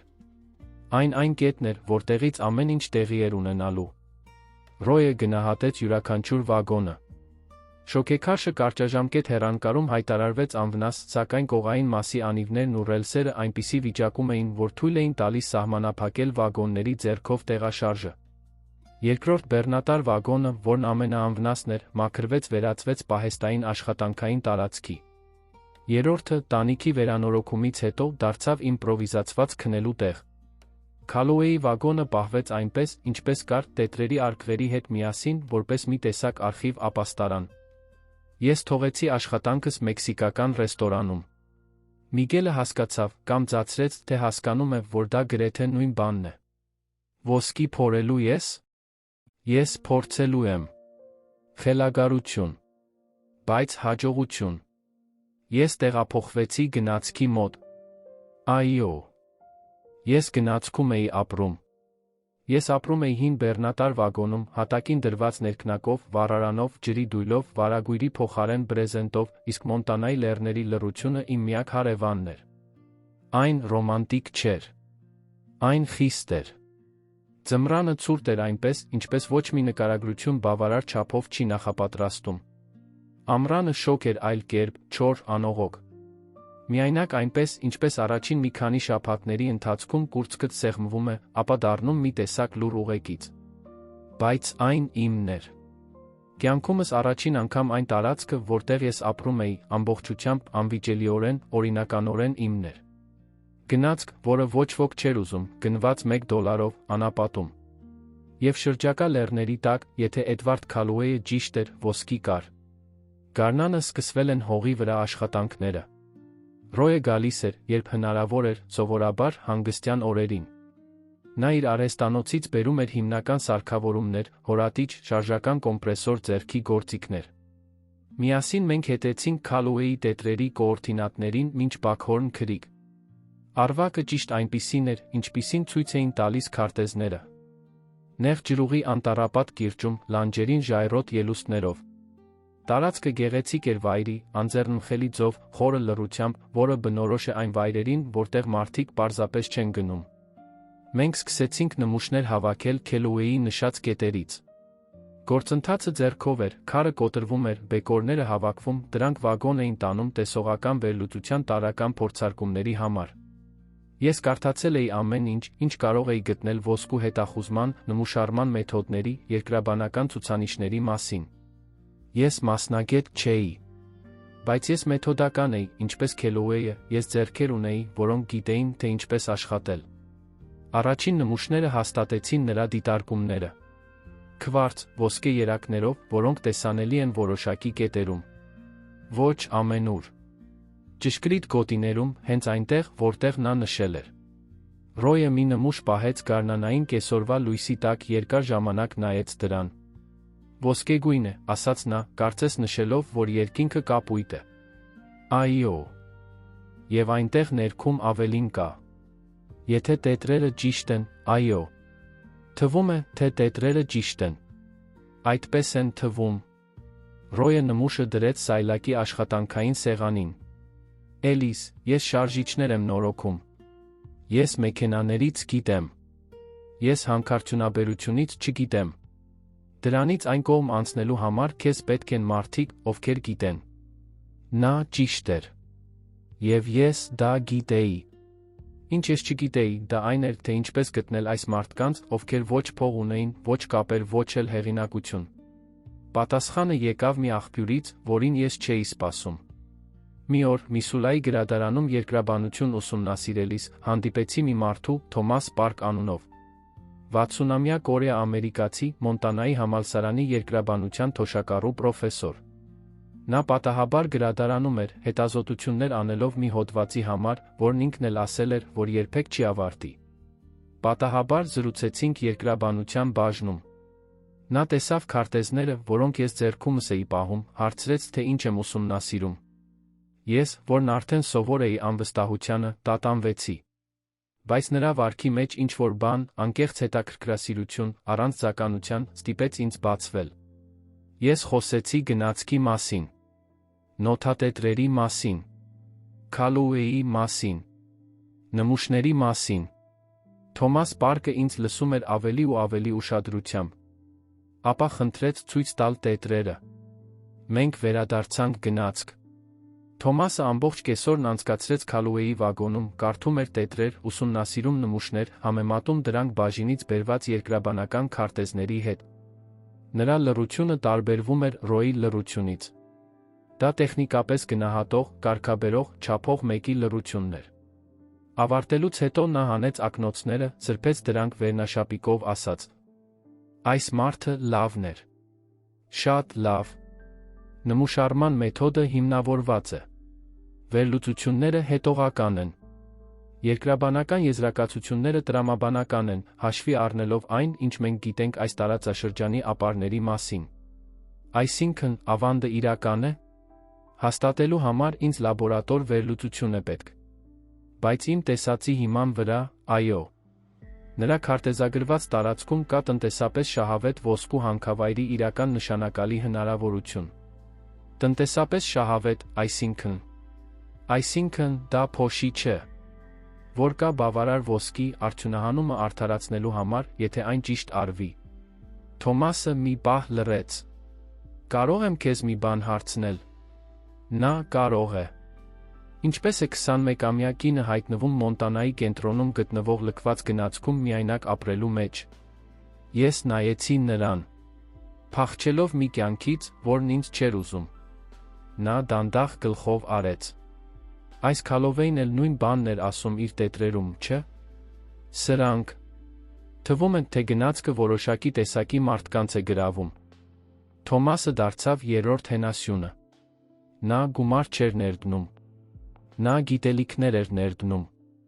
Նա պարբերաբար գալիս էր գնացքի մոտ, օգնում էր կազմակերպել նմուշները, ղեկավարում էր նորերի հավաքագրումը, ինձ կիրառական երկրաբանություն էր սովորեցնում այնպես, ինչպես ոչ մի քոլեջ չէր կարող։ Դաշտում, ձեռքերը ժայռի վրա, ոտքերը ցեխի մեջ։ Նա նմուշներ ուղարկեց լաբորատոր վերլուծության, օգտագործելով համալսարանում իր կապերը, արդյունքները հաստատեցին Քալոուեյի գրածը Թոմասի կասկածները։ Ոսկի առկա էր զգալի քանակությամբ, ինչը համապատասխանում է քվարցի ներսում առաջացող առաջնային հանքավայրին։ Լաբորատոր վերլուծությունը նա բացահայտեց մի բան, որը Քալոուեյը հայտնաբերելու միջոցներ չուներ։ Արծաթի առկայությունը փոքր, բայց զգալի քանակությամբ այլ արժեքավոր հանքանյութերի հետքեր։ Էլիս, ասաց Թոմասը, երբ արդյունքները ստացան։ Սա միայնակ հանքագործի հոբբի չէ։ Սա իսկական հանքավայր է։ Եվ դու գրանցված իրավունքներ ունես։ Իսկ հիմա դուք ունեք ընտրության հնարավորություն։ Կարող եք փորձել արհեստավորական արդյունահանումը, որը կտի տարիներ քիչ արդյունք կտա։ Կարող եք փնտրել գործընկեր, որն ունի կապիտալ փոքրածավալ գործունեության համար։ Կամ կարող եք վաճառել իրավունքները հանքարդյունաբերական ընկերությանը։ Եթե վաճառեմ, ամեն ինչ կկորցնեմ։ Եթե չվաճառես, գուցե երբեք ոչինչ չկարողանաս արդյունահանել։ Պետք է լինի մեկ այլ տարբերակ։ Թոմասը նայեց ինձ ուսուցչի այն հայացքով, որը ճանաչում է արդյունավետ համառությունը։ Այո, այդպես է։ Բայց դա ամենադժվարն է։ Ամենադժվար տարբերակը այն էր, ինչ Թոմասը անվանեց փոքրածավալ, ինքնաֆինանսավորվող գործողություն, ռազմավարական գործընկերություններով։ Պարզ ասած, առաջադեմ արհեստագործական հանքարդյունաբերական գործունեության ստեղծում, համապատասխան, բայց ոչ արդյունաբերական սարքավորումների օգտագործում, բավարար քանակությամբ ոսկի արդյունահանում, աստիճանական ընդլայնումը ֆինանսավորող եկամուտ ստանալու համար, օրգանական աճ։ Հնարավոր էր։ Այո։ Հեշտ էր։ Ամենին էլ ոչ։ Դա պահանջում էր սկզբնական կապիտալ, սարքավորումներ, լիցենզիաներ, ինտենսիվ ֆիզիկական աշխատանք, որոշակի չափաբաժին բախտ, որը ոչ ոք չի կարող երաշխավորել։ Սկզբնական կապիտալը ստացվել է անսպասելի համադրությունից, հորեղբայր Ռոյի խնայողություններից, բանկային վարկից, որը Թոմասը օգնեց ինձ կազմել զարմանալիորեն ամուր բիզնես պլանով, Քելլոուեյի կողմից ապակե տարաներում թողնված մշակված ոսկու վաճառքից։ Անալիզից հավաստագրումից հետո սրվակների մեջ եղած ոսկին ավելի թանկ էր, քան ես սպասում էի։ Ոչ թե մեծ կարողություն, բայց բավարար էր սկզբնական սարքավորումների անհրաժեշտ լիցենզիաների համար։ Երբ սրվակները տվեցի գնորդին, մեղքի զգացում զգացի։ Այդ ոսկին պատկանում էր Քալոուեյին։ Նրա տարիների աշխատանքը վերածվել էր փողի, իմ աշխատանքը ֆինանսավորելու համար։ Բայց հետո հիշեցի նրա տետրում գրված վերջին գրառումը։ Օգտագործիր այն, ինչ գտնում ես։ Լավ օգտագործիր։ Ես կօգտագործեի այն։ Վիրահատության առաջին տարին իմ կյանքի ամենադժվարն էր։ Եվ իմ կյանքում արդեն իսկ եղել են տնից դուրս շպրտվելը, գնացքում ապրելը, այնպես որ չափանիշը բարձր էր դրված։ Նա աշխատում էր արածագից մինչ մայրամուտ։ Քար կոտրում էր։ Նյութեր էր տեղափոխում։ Շահագործում էր փոքրիկ ջրաղացը, որի տեղադրմանը օգնել էր Ռոյը։ Խտանյութի մշակում, առանձնացում, փորձարկում, ձայնագրում։ Ռոյը գալիս էր, երբ հնարավոր էր, օրերով մնում էր, օգնելով։ Թոմասը գալիս էր հանգստյան օրերին, ղեկավարում էր երկրաբանական մոտեցումը։ Ես վարձեցի տեղացի օգնական White Pine-ից մի երիտասարդի, Ջեսի անունով, որը 18 տարեկան էր, ոչ մի հեռանկար չուներ, ուրվական քաղաքում կամավոր ձեռքեր ուներ։ Ջեսին այնպիսի մարդ էր, որին Մոնտանան առատորեն ծնում էր, իսկ աշխարհն անտեսում էր։ Ուժեղ, լուռ, հավատարիմ, այնպիսի աշխատանքային էթիկա ուներ, որը կամաչեցներ մեծ քաղաքի ղեկավարներին։ Նա հարցեր չէր տալիս, թե ինչու է երիտասարդ կինը ապրում գնացքում, փորում լեռներում։ Նա աշխատանքն ավարտեց։ Առաջին ոսկին, որը ես հանեցի, ոչ թե Քելլոուեյի, այլ իմը օգոստոսյան մի կեսօրին ստացա խտանյութից։ Այն շատ չէր։ Ընդամենը մի քանի գրամ։ Բայց երբ տեսա այդ հատիկները թավայի հատակին Մոնտանայի արի տակ, զգացի մի բան, որը չեմ կարող նկարագրել։ Դա ուրախություն չէր։ Դա թեթացում չէր։ Դա հաստատում էր։ Հաստատում, որ Քալոուեյը ճիշտ էր։ Որ ոսկին այնտեղ էր։ Որ նրա աշխատանքը ապարդյուն չէր անցել։ Որ իմ խելագար խաղադրույքը $1 գնացքի դիմաց խելագարություն չէր եղել։ Կամ գուցե դա խելագարություն էր։ Բայց խելագարություն, որը աշխատեց։ Հաջորդ 2 տարիների ընթացքում գործունեությունը դանդաղորեն աճեց։ Արդյունահանված ոսկու յուրաքանչյուր գրամ վերաներդրվեց։ Ես գնեցի ավելի լավ սարքավորումներ։ Ես ընդլայնեցի աշխատանքային տարածքը։ Ես վարձեցի 2 մարդ։ Ես ստացա բնապահպանական լիցենզիա, որը թույլ տվեց ինձ գործել մի փոքր ավելի մեծ մասշտաբով։ Գնացքը մնաց որպես բազա։ Վագոնները աստիճանաբար վերանորոգվեցին։ Վագոնը, որտեղ ես քնում էի, ստացավ ջերմամեկուսացում, փոքրիկ փայտե վառարան, նոր պատուհաններ։ Պահեստային վագոնը ստացավ կազմակերպված դարակներ տեղ գործիքների համար։ Քալոուեյի վագոնը մնաց անձեռնմխելի, դարակին դրված տետրերով դատարկ արկղերով, որպես լուռ վկաներ։ Շոգեքարշը, անշարժ, արժանապատվորեն ժանգոտած, դարձավ մի տեսակ հուշարձան։ Ես չունեի այն աշխատանքային վիճակի վերականգնելու մտադրություն։ Բայց նա չէի կարող բաժանվել դրանից։ Այն ամբողջի մի մասն էր։ Պատմության մի մասը։ Երրորդ տարում տեղի ունեցավ մի բան, որը ես չէի պլանավորել։ Միսուլայից մի լրագրող, որը աշխատում էր Մոնտանայում արհեստավորական հանքարդյունաբերության մասին հոդվածի վրա, պատահաբար լսեց իմ մասին։ Նա մոտեցավ գնացքին։ Լուսանկարներ արեց։ Հարցազրույց վարեց։ Հրապարակեց այն։ Պատմությունն ուներ անհավանական ամերիկյան փոքրիկ քաղաքի պատմության դասական երանգը։ Տնից վտարված մի երիտասարդ կին $1 գնացք է գնում վերջին վագոնում ոսկի է հայտնաբերում։ Այն պարզեցված էր, դրամատիզացված, նրբերանգները կրճատված 2000 բառի մեջ տեղավորվելու համար։ Բայց այն իր էությամբ անկեղծ էր։ Եվ այն վիրուսային դարձավ։ Ոչ թե միլիոնավոր դիտումների իմաստով, այլ այն իմաստով, որ շատ մարդիկ կարդացին այն, շատերը կիսվեցին դրանով, հանկարծ իմ հեռախոսը, որը նախկինում զանգում էր միայն այն ժամանակ, երբ Ռոյը կամ Թոմասը զանգում էին, չէր դադարում զանգահարել։ Եկան լրագրողներ։ Եկան հետաքրքրասեր ականատեսներ։ Եկան հանքային իրավունքները գնել ցանկացող օպորտունիստներ։ Եկան գնացքի ուղղորությունը զգալ ցանկացող ռոմանտիկներ։ Եկան ներդրողներ, ոմանք օրինական, ոմանք կասկածելի։ Եվ հետո մայրիկս եկավ։ Հեռախոսազանգը եղավ չորեքշաբթի երեկոյան։ Ես գնացքի վագոնում էի, օրվա աշխատանքից ուժասպառ 10-րդ անգամ կարդում էի Քալոուեյի տետրերից մեկը, քանի որ նրա տետրերը վերընթերցելը դարձել էր գիշերային ծես, միջ խոսելու մեռած մարդու հետ, որը հասկանում էր իմ մասին այնպիսի բաներ, որոնք կենդանի մնացածները չէին հասկանում։ Համարը պատկանում էր Գրանտոնին։ Էլիս։ Մորս ձայնը։ Ես անմիջապես ճանաչեցի այն։ Այն չէր փոխվել։ Նույն տոնը, նույն ռիթմը, նույն ունակությունը, վերահսկողության սպասումի ամբողջ պատմությունը մեկ վանկի մեջ տեղավորելու։ Մայրիկ։ Ես տեսա քո մասին լրատվական հաղորդում։ Լռություն։ Ես ուզում էի ասել, որ նա կանգ առավ։ Ես լսեցի մի շունչ, որը կարող էր լինել զգացմունք կամ հաշվարկ։ Մորս հետ նրանք հաճախ անզանազանելի էին։ Ուրախ եմ, որ լավ ես անում։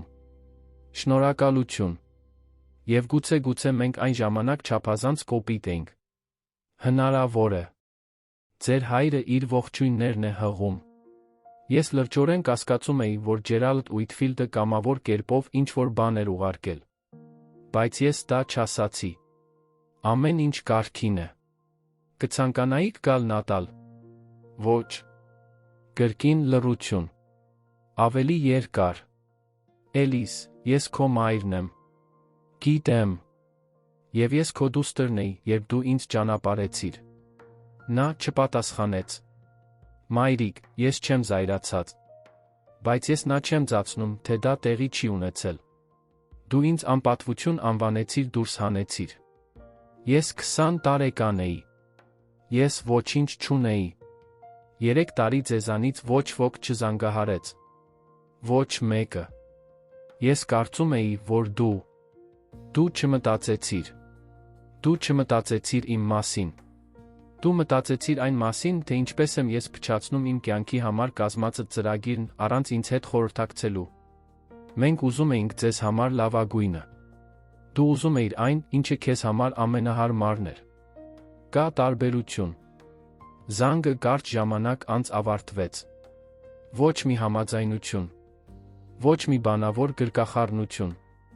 Ոչ մի երջանիկ վերամիավորման խոստում։ Ես անջատեցի մեքենան գնացքի պատուհանից նայեցի խավարին։ Լեռներս ուրվագծեր էին աստղազարդ երկնքի ֆոնին, որը գոյություն ունի միայն այն վայրերում, որտեղ չկա մրցակցելու էլեկտրականություն։ Ես մտածեցի Էդվարդ Քալուեյի մասին։ Նրա արտահայտության մասին։ Ես Մոնտանա եկա, փախչելով մի կյանքից, որն ինձ չէր ուզում։ Մեր միշտ տարբերությունն այն է, որ նա մահացավ մենակ, առանց ինքնության, առանց որևէ մեկի։ Եվ ես հանգամանքների անհավանական դասավորության պատճառով գտա այն, ինչ նա թողել էր հետում, սկսեցի նորից։ 4-րդ տարին փոխեց մասշտաբը։ Իմ արդյունահանած ոսկին պարբերաբար վաճառվում էր Միսուլայում գտնվող հավաստագրված գնորդի։ Գործողությունը փոքր էր, բայց կայուն, որը բավարար եկամուտ էր ապահովում ծախսերը հոգալու, աշխատակիցներին վճարելու, սարքավորումների մեջ վերաներդրումներ կատարելու, կյանքումս առաջին անգամ ինձ բանկային հաշիվ տրամադրելու համար, որը ինձ անհանգստություն չէր պատճառի։ Թոմասը օգնեց հրատարակել Բաքհորն Քրիքի երկրաբանության վերաբերյալ տեխնիկական հոդված, որը գրավեց ոլորտի մասնագետների ուշադրությունը։ Այդահոյից մի կրտսեր հանքարդյունաբերական ընկերություն դիմեց ինձ գործընկերության առաջարկով։ Նրանք կտրամադրեին կապիտալ սարքավորումներ ավելի մեծածավալ գործողության համար, իսկ ես կպահպանեի իրավունքների մեծամասնության բաժնեմասը։ Ես ամիսներ շարունակ բանակցություններ վարեցի Թոմասի կողմից խորհուրդ տրված փաստաբանի հետ, պայմաններով, որոնք կպաշտպանեին իմ վերահսկողությունը հողի գնացքի նկատմամբ։ Մենք հասանք համաձայնության, որը փոքր արհեստավորական գործունեությունը վերածեց իրական կառուցվածք ունեցող փոքրածավալ հանքարդյունաբերական ընկերության։ Ընկերությունը կոչվում էր Callaway Mining։ Ոչ Ուիթֆիլդը, ոչ Էլիզը, Callaway-ը, որովհետև այդ ոսկին նրան էր պատկանում, նախքան ինձ։ Որովհետև առանց տետրերի, առանց քարտեզների, առանց մոմով կնքված տարաների, առանց այն մարդու համբերության, ով տասնամյակներ շարունակ ապրել էր գնացքի վագոնում, գիտություն էր անում, առանց դիպլոմի հետախուզություն էր իրականացնում, առանց լիցենզիայի, դրանից ոչինչ գոյություն չէր ունենա։ Եվ որովհետև ընկերությունը նրա անունով կոչելը ամենաազնիվ ձն էր, որ կարողացա գտնել շնորհակալություն հայտնելու մեկին, ում երբեք չէի հանդիպել։ Գնացքը մնաց գլխավոր գրասենյակը։ Վագոնները մասնագիտորեն վերանորոգվեցին։ Շոգեքարշը գեղագիտականորեն վերականգնվեց, ոչ թե գործելու, այլ փլուզումից խուսափելու համար։ Երկրորդ վագոնում տեղադրվեց գրասենյակ։ Երրորդում՝ կացարան։ Callaway-ի վագոնը դարձավ այն, ինչ Ջեսին իր բանաստեղծական զգացողությամբ, որի մասին ես չէի կասկածում, անվանում էր թանգարան։ Եվ այդպես էլ եղավ։ Տետրերը, նմուշները, քարտեզները, դատարկ շշերը, ժպտացող կնոջ լուսանկարը, կանգ առած ժամացույցը, ամեն ինչ մնաց այնտեղ, որտեղ Callaway-ը թողել էր, մաքուր, պաշտպանված, լուսավորված վերականգնված պատուհանով, որն այժմ ներս էր թողնում նույն լույսը, որը նա, հավանաբար, ամեն առավոտ տեսել էր 20 տարի շարունակ։ Այցելուներ եկան։ Լրատվական պատմությունից, Թոմասի հոդվածից, Callaway Mining-ը տեսանելիորեն գործարկելուց հետո մարդիկ սկսեցին գալ։ Լրագրողներ, երկրաբանության ուսանողներ, հետաքրքրասերներ, արկածախնդիրներ։ Ես ընդունեցի բոլոր նրանց, ովքեր կարող էին գալ, բացատրեցի պատմությունը։ Անանուն տղամարդու պատմություն, որը ոսկի է գտել, բայց չի կարողացել օգտագործել այն։ Այն պատմում է մի անօթան կնոջ մասին, որը գտել է անանուն տղամարդուն օգտագործել նրա թողածը։ Երկու մարդ, որոնց դեն նետեցին, որոնք միասին հետմահու արեցին մի բան, որի մասին ոչ ոք, ով նրանց դեն էր նետել, չէր կարող պատկերացնել։ Գնացքը գնելուց 5 տարի անց ես 26 տարեկան էի, ունեի գործող ընկերություն, 12 հոգուց բաղկացած թիմ, աշխատակազմի շրջանառություն, որը ծիծաղելի կլիներ խոշոր հանքարդյունաբերական չափանիշներով, բայց հրաշք էր նախկին խոհանոցի օգնականի համար, ըստ Թոմասի, Մոնտանայի ամենակայուն ոսկու հանքավայրերից մեկի օրինական սեփականատերը։ Բայց պատմությունը ոսկու մասին չէ։ Եթե խոսքը ոսկու մասին լիներ, դա կլիներ բախտի փողի պատմություն, դրանցից հազարավորներ կան, որոնց մեծ մասը անհետաքրքիր է։ Պատմությունը այն մասին է, թե ինչ էր խորհրդանշում ոսկին։ Պատմությունը այն մասին է, որ բոլորի համար աղբ համարվող իրերի տակ թաքնված են գանձեր, որոնք երում են միայն նրանց, ովքեր պատրաստ են մաքրել հատակը։ Պատմությունը Էդվարդ Քալոուեի մասին է, ով ապրել մահացել է առանց որևէ մեկի իմանալու, թե ինչ գիտեր ինքը, այնուամենայնիվ նա ամեն ինչ թողել է կազմակերպված, մեթոդական հասանելի իրենից հետո եկող յուրաքանչյուրի համար։ Պատմությունը մի մոր մասին է, որը նայեց իր դստերը տեսավ ամոթ, մինչդեռ պետք է տեսներ քաջություն։ Պատմությունը հորեղբայր Ռոյի մասին է, ով խաղադրույք էր անում իր ամբողջ ունեցվածքի վրա, քանի որ հավատում էր, որ ամեն ինչ, ինչ մեկը դեն է նետում, մի նույն է, ինչ որ բան է։ Պատմությունը Թոմասի մասին է, ով կարող էր հրապարակել Քալոուեի տվյալները իր անունով ստանալ ակադեմիական կրեդիտ, բայց փոխարենը օգնեց մի անծանոթի ստեղծել ինչ-որ իրական բան։ Պատմությունը Ջեսիի մասին է, ով չհարցրեց ինչու։ Նա պարզապես աշխատեց։ Պատմությունը վերջին կարգի դռան մասին է, որը ժանգի պատճառով խրվել էր բացելու համար լծակ ու 15 րոպե էր պետք։ Որովհետև ամենաարժեքավոր իրերը գրեթե երբեք հեշտ դռների ետում չեն լինում։ Ռոյը մահացավ 6-րդ տարում։ Սրտի կաթված արհեստանոցում միայնակ երեքշաբթի առավոտյան։ Նրան գտան հատակին, խառատահաստոցի մոտ, ձեռքին բանալին։ Ես զանգ ստացա նրա հարաններից մեկից 6 ժամ մեքենայով գնացի մինչ տունը, այնքան լաց լինելով, որ ստիպված եղա 2 անգամ կանգ առնել ճանապարհի եզրին, քանի որ չէի կարողանում տեսնել։ Գրանտոնում տեղի ունեցած հուղարկավորության ժամանակ ես տարիներ անց առաջին անգամ տեսա իմ ընտանիքին։ Հայրս, ավելի տարիքով մեծ ավելի լուռ, ինձ դիմավորեց ձեռքսեղմումով, որը փորձում էր գրկախառնություն լինել, բայց չգիտեր ինչպես։ Մայրս ասաց. «Շատ եմ ցավում Ռոյի համար, ես գլխով արեցի, որովհետև դա ճիշտ էր»։ Քերոլայնը այնտեղ էր իր ամուսնու որդու հետ, նա գրկեց ինձ այնպես, որ թվում էր անկեղծ, բայց ես վստահ չէի չափազանց հոգնած էի դա վերլուծելու համար։ Հոգեհանգստի ժամանակ, երբ մարդկանց մեծ մասը հեռացել էր, ես մենակ մնացի դագաղի առջ։ Շնորհակալություն, մեղմ ասաց նա։ Ամեն ինչի համար։ Խոթընձիչի շարժիչի համար։ Եռակցման համար։ Խառատահաստոցի համար։ Առանց երկրորդ մտածելու տված գումարի համար։ Դեն նետված իրերի մասին մեկնաբանության համար։ Շնորհակալություն։ Ապա ես հեռացա։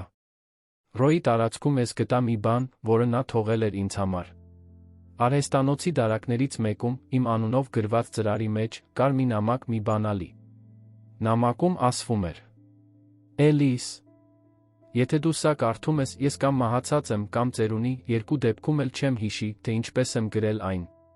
Բանալին արհեստանոցի հետի մասում գտնվող փակ պահարանի համար է, այն պահարանի, որը դու միշտ ցանկացել ես բացել, երբ երեխա էիր, որի մեջ ես ասել էի, որ թանկարժեք գործիքներ կան։ Սուլդ։ Բացիր այն։ Ապա ստան։ Պահարանի ներսում կար 5 գործիքների արկղ, որը պատկանել էր Ռոյի հորը։ 1940 ականների ճշգրիտ գործիքներ, անթերի պահպանված, յուրաքանչյուրը իր թավշյա պատվածքով։ Եվ դրա կողքին մի գրություն։ Սա պատկանում էր հորս։ Հիմա քոնն է։ Նա նորոգել է այնպիսի բաներ, որոնք բոլորը կարծում էին, որ անդառնալի են։ Կարծում եմ, դուք երկուսով լավ կհամակերպվեք։ Ես նստեցի Ռոյի արհեստանոցի հատակին լաց եղա, կարծես չէի լացել այն գիշերվանից ի վեր, երբ գտա Քալոուեի տետրերը։ Ես գործիքները տարա գնացք։ Ես դրանք դրեցի թանգարանի վագոնում, Քալոուեի գործիքների կողքին։ Երկու տղամարդ, որոնք երբեք չէին հանդիպել, բաժանված տասնամյակներով հանգամանքներով, այժմ միավորված էին դարակի վրա, մի կնոջ ձեռքով, որի կառուցմանը երկուսն էլ օգնել էին։ Այսօր ես 31 տարեկան եմ։ Քալոուեի Մայնինգը կանոնավոր կերպով է գործում։ Այնտեղ աշխատում է 23 մարդ, որոնց մեծ մասը տարածաշրջանից է։ Այն ոսկի արծաթ է արդյունահանում այնպիսի քանակությամբ, որը բավարար է ընկերության դրա շուրջ ձևավորված համայնքի համար։ Ու այդ փայնը այլս ուրվական քաղաք չէ։ Որոշ տներ վերանորոգվել են։ Բենզալցակայանը հպարտորեն գործում է։ Կա նոր մթերային խանութ։ Կան երեխաներ։ Կա կյանք։ Գնացքը գլխավոր գրասենյակ է, թանգարան տուն։ Ես ապրում եմ վերանորոգված վագոնում, որն այժմ ունի իսկական ջեռուցում, կրկնակի ապակեպատ պատուհաններ, ֆունկցիոնալ խոհանոց լեռների տեսարան, որին երբեք չեմ հոգնում նայելուց։ Քալոուեյի գնացքի վագոնը ամեն շաբաթ այցելուներ է ընդունում։ Ուսանողներ, հետազոտողներ, զբոսաշրջիկներ, հետաքրքրասեր դիտորդներ։ Նրանցից յուրաքանչյուրը հեռանում է, իմանալով մի մարդու անունը, որին աշխարհը չգիտեր։ Ես երբեք չպարզեցի, թե իրականում ով էր Էդվարդ Քելոուեյը։ Ես տարիներ շարունակ փնտրեցի։ Ես վարձեցի քննիչ։ Ոչ մի վերջնական բան։ Նա, ինչպես ցանկանում էր, անհետացած մեկն էր։ Բայց նրա աշխատանքը մնաց։ Եվ նրա աշխատանքի միջոցով մի տեսակ ներկայություն։ Ժպտացող կնոջ լուսանկարը մնում է թանգարանի վագոնի դարակին։ Էդի համար, սիրով։ Ես երբեք չպարզեցի, թե ով էր Մ-ն։ Երբեմն մտածում եմ նրա մասին։ Եթե իմանայիք, որ նա մահացել է։ Եթե փնտրեիք նրան։ Եթե նայեիք նա Մոնտանայի մի լեռան, մտածեիք այն մարդու մասին, որն ապրում էր այնտեղ, առանց որևէ մեկի իմանալու։ Թոմասը դեռս պարբերաբար գալիս է գնացքով։ Նա թոշակի է անցել համալսարանից, բայց ոչ իր հետաքրքրասիրությունից դրդված։ Նա ասում է, որ Բաքհորն Քրիքի պահեստը իր կարիերայի ամենահետաքրքիր նախագիծն է, ներառյալ այն նախագծերը, որոնք հանգեցրել են հրատարակման, այն նախագծերը, որոնք չեն հրապարակվել։ Ջեսսին գործառնությունների վերահսկիչ է։ Նա հիմա 29 տարեկան է, ամուսնացած է, ունի 1 դուստր։ Նա երբեք չի լքել White Pine-ը։ Նա ասում է, որ մնալու է։ Ինչու պետք է հեռանամ, մի անգամ ասաց նա, երբ հարցրի։ Այստեղ աշխատանք կա, լավ մարդիկ կան, լեռներ կան։ Ինչ ավելին կարող է ինձ պետք լինել։ Իմ ընտանիքիս հարաբերությունները այնպիսին են, ինչպիսին Թոմասը կանվաներ բարդ երկրաբանություն։ Շերտերի համընկնում դրանց միջ ընկած բեկվածքներ են։ Մայրիկիս հետ երբեմն ենք խոսում։ Կարճ, զգույշ զրույցներ, ինչպես երկու կենդանիներ, որոնք արդեն վնասել են միմյանց, փորձելով զբաղեցնել նույն տարածքը։ Նա երբեք ուղղակիորեն ներողություն չի խնդրել։ Ես երբեք չեմ պահանջել, որ նա ներողություն խնդրի։ Մեր միջ հիմա գոյություն ունի մի տեսակ հրադադար։ Մենք ընդունում ենք միմյանց գոյությունը, առանց ծածնելու, թե անցյալը տեղի չի ունեցել։ Հայրս, եթե հնարավոր է, ավելի քիչ է խոսում, քան նախկինում։ Նա գնացքի մոտ եկավ 1 անգամ, 2 տարի առաջ։ Նա քայլեց վագոններով, նայեց գործողությանը, լեռներին, աշխատող անձնակազմին։ Երբ նա հեռացավ, ասաց. «Լավ արեցիր։ 3 բառ»։ Անբավարար էր 20 տարվա լռությունը ծածկելու համար։ Բայց ես ընդունեցի դրանք, որովհետև դրանք, հավանաբար, առավելագույնն էին, որ Ջերալդ Ուիթֆիլդը կարող էր առաջարկել։ Քերոլայնը զանգահարում է ինձ Սուրբ Ծննդյան տոներին։ Միշտ Սուրբ Ծննդյան տոներին։ Դա նրա ծեսն է։ Զրույցը տում է 15 րոպե, ընդգրկում է նույն թեմաները՝ առողջություն, աշխատանք, եղանակ, իր արագ մեծացող զարմիկը։ Մակերեսային։ Բայց դա շփում է։ Եվ շփումը, նույնիսկ մակերեսային շփումը, ավելին է, քան այն ոչնչությունը, որը գոյություն ուներ տարիներ շարունակ։ Մի քանի ամիս առաջ տեղի ունեցավ մի բան, որը ամեն ինչ շրջեց այնպես, ինչպես ես չէի կարող կանխատեսել։ Ես Քալոուեյի գնացքի վագոնում էի, դպրոցական այցելության համար նախատեսված որոշ նմուշներ վերադասավորելով, երբ գտա մի բան, որն այսքան տարիներ աննկատ էր մնացել։ 6-րդ տետրի վերջին էջի հակառակ կողմում գրություն, գրեթե անտեսանելի, մատիտով գրված, ժամանակի կողմից ջնջված։ Ես վերցրի խոշորացույցը։ Ես դանդաղ կարդացի։ Նրա համար, ով կգտնի սա։ Ես միշտ այսպիսին չեմ եղել։ Ես մի ժամանակ տուն ունեի։ Կին, որը սիրում էր ինձ։ Աշխատանք, որը կարոր էր։ Ես կորցրեցի ամեն ինչ, որովհետև չունեի համարձակություն պայքարելու այն բանի համար, ինչ իմն էր։ Ես այստեղ եկա, որովհետև չգիտեի, թե ուրիշ որտեղ գնամ։ Գտած ոսկին չբերեց կորցրածս ոչինչ։ Բայց այն ինձ պատճառ տվեց ամեն օր արթնանալու։ Եվ գուցե դա բավարար է։ Եթե դուք կարդում եք սա, նույնպես ինչ-որ բան կորցրել եք, իմացեք հետյալը։ Այն, ինչ աշխարհը խլում է ձեզանից, չի որոշում, թե ինչ կարող եք գտնել։ Նայեք գետնի տակ։ Նայեք փակ դռների ետում։ Նայեք վերջին վագոնում։ Միշտ վերջին վագոնում։ Ես տետրը կրծքիս մոտ պահեցի անշարժ մնացի կառքում չգիտեմ որքան ժամանակ։ Կեսօրվա լույսը ներս էր թափանցում վերականգնված պատուհանից, փոշին օդում շողշողալով ինչպես կախված ոսկու մասնիկներ։ Էդվարդ Քելոուեյը, ով էլ որ լիներ, իր հետից թողել էր ոչ միայն քարտեզներ նմուշներ։ Նա թողել էր հրահանգ, օրհնություն, թույլտվություն։ Նայեք վերջին վագոնում։ Ես նայեցի։ Եվ ես ամեն ինչ գտա։ Այս պատմությունը, որը դուք հենց նոր լսեցիք, ճշմարիտ է յուրաքանչյուր կարևոր մանրամասնությամբ։ Անունները, վայրերը, զգացմունքները։ Գնացքը գոյություն ունի։ Ոսկին գոյություն ունի։ Տետրերը գոյություն ունեն։ Էդվարդ Քալոուեյը գոյություն ունի։ Ես գոյություն ունեմ։ Եվ եթե ես այս պատմությունը պատմում եմ հիմա, այսքան տարիներ անց, դա պարզ պատճառով է։ Որովհետև ինչ-որ տեղ ինչ-որ մեկը լսում է սա վարձակալած սենյակից, կամ կայանված մեքենայից, կամ այգու նստարանից, կամ մահճակալից, որտեղ նրանք չեն կարող քնել։ Եվ այդ մարդուն անվանել են ձախողակ, անպատվություն, ուղարկել են, հեռացրել։ Եվ այդ մարդը պետք է իմանա, որ վերջին վագոնը դեռ չի բացվել։ Ժանգի տակ գանձ կա։ Նույնիսկ եթե ինչ-որ մեկը դեն նետի այն, դա մի նույն է ինչ-որ բան է։ Դուռը կարող է կողպված լինել, բայց մեկ լծակն ու 15 րոպեն կշտկեն այն։ Աշխարհը լի է թաքնված բաներով, որոնք սպասում են կամավոր ձեռքերով մեկին։ Երբեմն $1 կարելի է ամբողջ կյանք գնել։ Եվ այն մարդիկ, ովքեր քեզ անպատվություն են անվանել, մի օր կհասկանան, որ սխալ վագոն էին նայում։ Նրանք միշտ էլ այդպիսին են եղել։ Եթե այս պատմությունը իսկապես հուզել է ձեզ, ես ուզում եմ մի քանի բան հարցնել։ Առաջինը, թողեք լայք։ Սա ունայնություն չէ։ Սա ալգորիթմ է։ Յուրաքանչյուր լայք օգնում է այս պատմությունը հասցնել մեկ մարդու, ով գուցե կարիք ունենա իմանալու, որ վերջին գնացքի վագոնը դեռ չի բացվել։ Ձեր սեղմումը կարող է փոխել այն մարդու օրը, ով պատրաստվում է հանձնվել։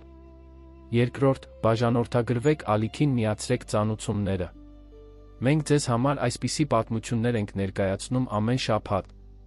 Իրական պատմություններ, երկար, խորը, առանց կարճ ճանապարհների, առանց ստերի։ Եվ դրանցից ոչ մեկը բաց չթողնելու միակ միջոցը բաժանորդագրվելն է, միացված ծանուցումներով։ Երրորդ, մեկնաբանություն։ Ասա ինձ, ինչ կանեիր դու Էլիզի փոխարեն։ Գնելու էիր գնացքը։ Բացելու էիր վերջին վագոնը։ Հետ կզանգե իր ընտանիքիդ։ Ես կարդում եմ բոլոր մեկնաբանությունները, պատասխանում եմ որքան հնարավոր է շատերին։ Հիմա, կարևոր մի բան։ Ուղղեք ձեր հեռախոսի տեսախցիկը էկրանին հայտնվող PR կոդի վրա։ Այս PR կոդը ձեզ կտանի անմիջապես մեր ալիքի աջակցության էջ։ Այնտեղ կարող եք նվիրաբերել ցանկացած գումար, սկսած ընդամենը մի քանի ռեալից, յուրաքանչյուր նվիրատվություն իրական տարբերություն է ստեղծում։ Ստացված յուրաքանչյուր վճարման մի մասը հատկացվում է ալիքի բարելավմանը, ավելի լավ աուդիո սարքավորումներ, որպեսզի դուք կարողանաք հստակ լսել յուրաքանչյուր բառ, ավելի ուշադիր մոնտաժ, որպեսզի յուրաքանչյուր պատմություն ունենա իրեն արժանի տեմպը։ Ենթակառուցվածք, ամեն շաբաթ ձեզ այս մակարդակի բովանդակություն մատուցելու համար, առանց միայն ալգորիթմների վրա հույսը դնելու որակի հարցում զիջումների գնալու անհրաժեշտության։ Եվ դեռ ավելին։ Յուրաքանչյուր աջակից ստանում է բացառիկ հղում դեպի մեր կողմից հատուկ նրանց համար պատրաստված շնորհակալական տեսանյութ։ Սա մեր ձն է անձամբ, դեմ առ դեմ շնորհակալություն հայտնելու յուրաքանչյուր մարդու, ով որոշում է, որ այս աշխատանքը արժեքավոր է։ Եթե չեք կարող ֆինանսական աջակցություն ցուցաբերել, ոչինչ։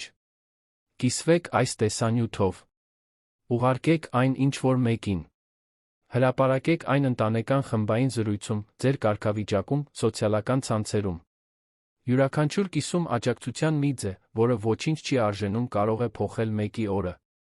Մեզ աջակցելու հղումը նույնպես ամրացված է մեկնաբանություններում տեսանյութի նկարագրության մեջ։ Պարզապես սեղմեք դրա վրա։ Հաջորդ պատմության մեջ կրկին կհանդիպենք։ Հոգ տարեք նրանց մասին, ովքեր ձեր կողքին են։ Եվ եթե ինչ-որ մեկը ձեզ ասի, որ դուք անպատվություն եք, հիշեք, վերջին վագոնը դեռ չի բացվել։ Առաջ գնացեք։ Բացեք այն։